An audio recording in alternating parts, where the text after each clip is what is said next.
$255.4 million. That is the new salary cap for the 2024 NFL season. As you've probably seen in the articles the past few days, this is a record increase in the year over year. It is a $30.6 million jump from the 2023 season. This league just continues to print money. It is truly a spectacle. Did you know the salary cap has nearly doubled in just the past 10 years alone? For the 2015 season, the salary cap was about 143.3. Now here we are at 255 headed into 2024. The interest in the sport and in the league has never been higher. Just look at the viewership numbers for this year's Super Bowl. Obviously, the TV money is massive. And now, of course, you have the gambling money flowing in. It just somehow gets bigger and bigger. Now, the timing of this increase is especially interesting when you look at the wide receivers, specifically from the 2020 and 2021 draft classes. I can't really think of any other back-to-back draft classes that gave us this many major stars and big-time producers at the position in terms of just the sheer number of guys. We have seen certain positions that seem to be caking up at an accelerating rate. Quarterbacks, right? But in the past few years, we're also seeing the top-end guys at corner, edge rusher, tackle, and now wide receiver really outpace the salary cap increase in terms of the AAV. When it comes to NFL contracts, it's not as simple as what it appears to be when someone like Adam Schefter throws up a tweet that player X signed with team Y for this amount of money over this amount of years with this much guaranteed. You know, you have signing bonuses and roster bonuses, base salaries, restructures, lots of ways that you can manipulate the cap. But we'll keep this high level for the sake of the conversation. I believe we are on track to see, again, at least on paper, well over $1 billion in new wide receiver contracts and extensions between this offseason and next offseason.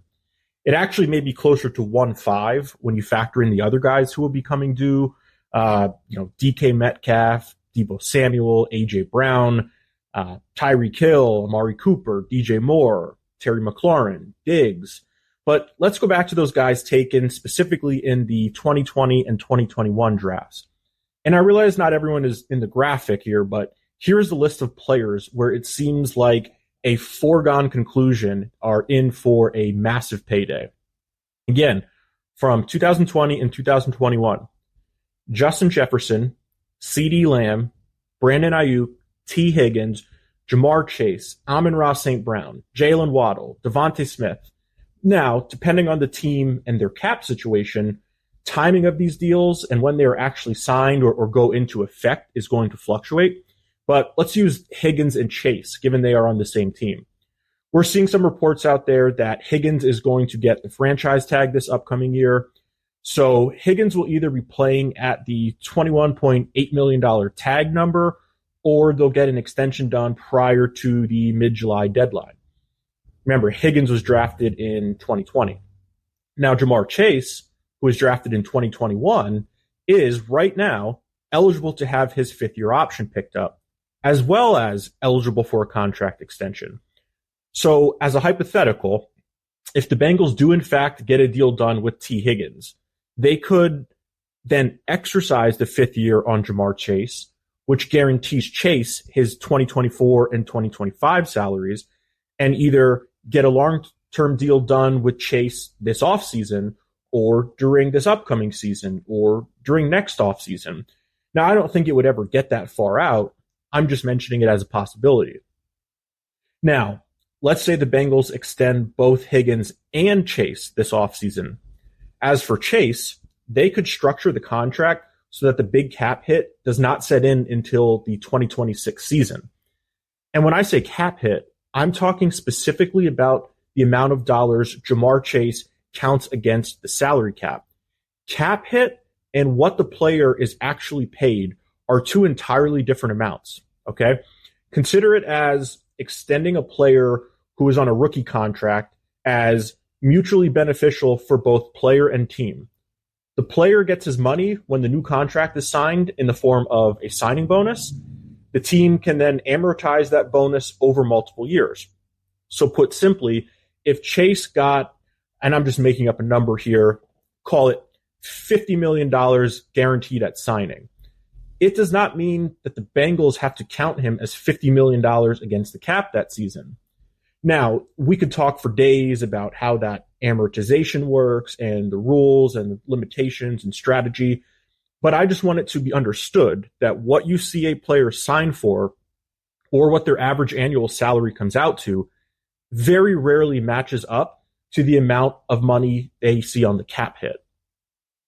From an organizational point of view, you also have to consider the balance of signing a guy before you have to versus how those dollars get allocated in the years to come relative to the salary cap. I'll use the general concept of inflation as a simple example we can all understand.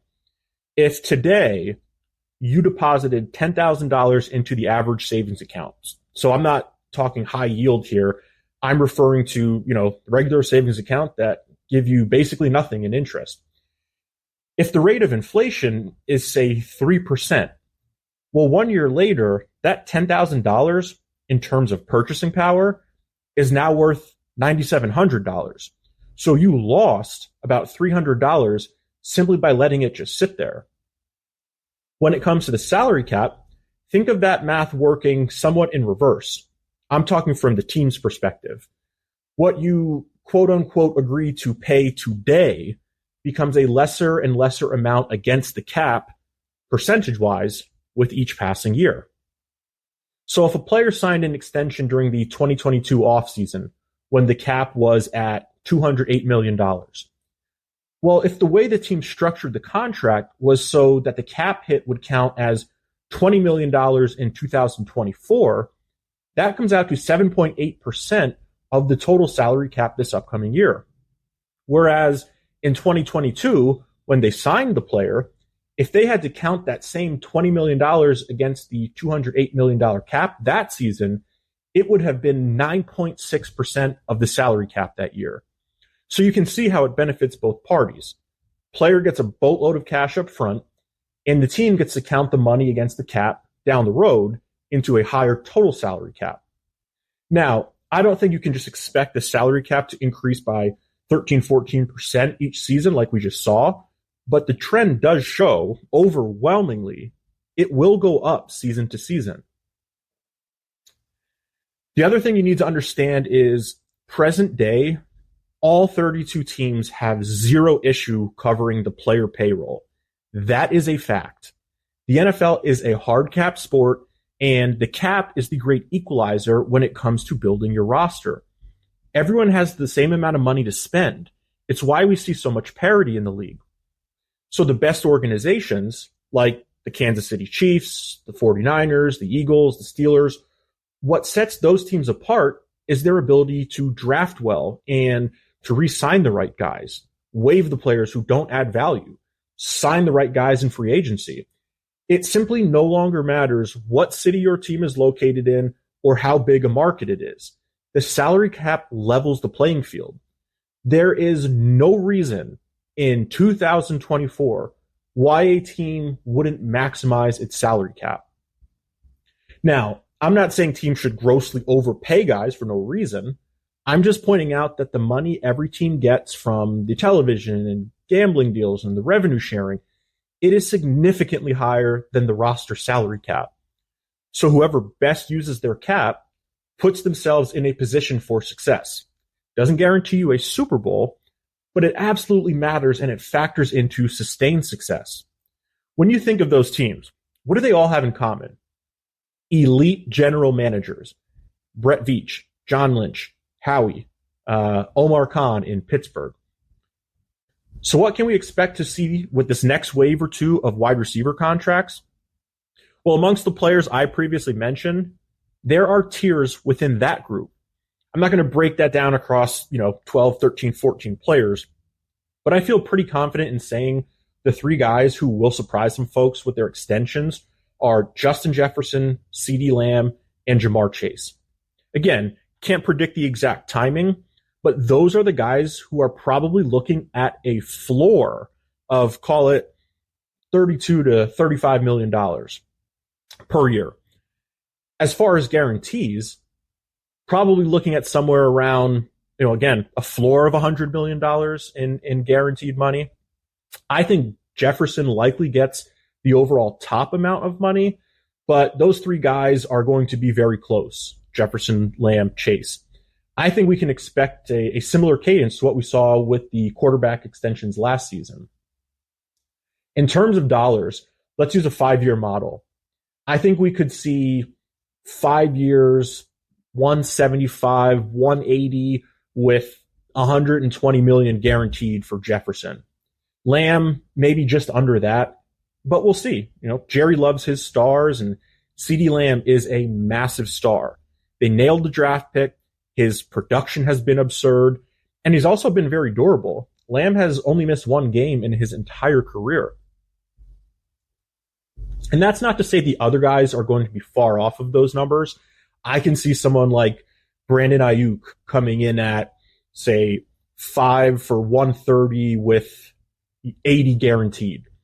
The thing with his situation is the 49ers have a lot of decisions to make on their key players.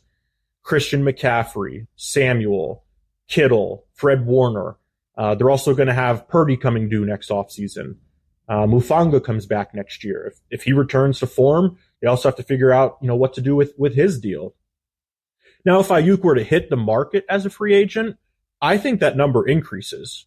Generally speaking, when you sign a guy in free agency, you are going to pay more than the team that drafted the player if they just extended him while he was still under his rookie contract. Now, the 49ers did pick up Ayuk's 5th year, by the way, so at the very least, he is locked in for one more year while they figure out what to do there. I think Waddle and St. Brown will be interesting because they both play in the slot and line up outside. And over the years, guys who play in the slot don't generally get the type of money that the true X and Z receivers see. However, given their production and versatility, I think they come in somewhere in between. I still think both guys are in line for $100 million extensions. They mean too much to their offenses. Just not sure the average per season is going to be, $28, $30 million on those two. We'll finish up with this. I love where the league is right now when it comes to just sheer talent and athleticism. And the players we discussed today are the best of the best of the best. So regardless of what you think professional athletes should be paid, I would remind you that everything is relative to market value. So if you are pro free market, then just accept it. It's not your money. And spare me the argument of, well, it is my money because of ticket prices and memorabilia and this, that, the other. You know what? Don't buy those things if that's how you feel. But it doesn't go both ways. So if you want to shake your fists at the clouds and say player XYZ from today's game is not as good as Jerry Rice or Michael Irvin or Randy Moss, and therefore he's overpaid, well, just keep shaking.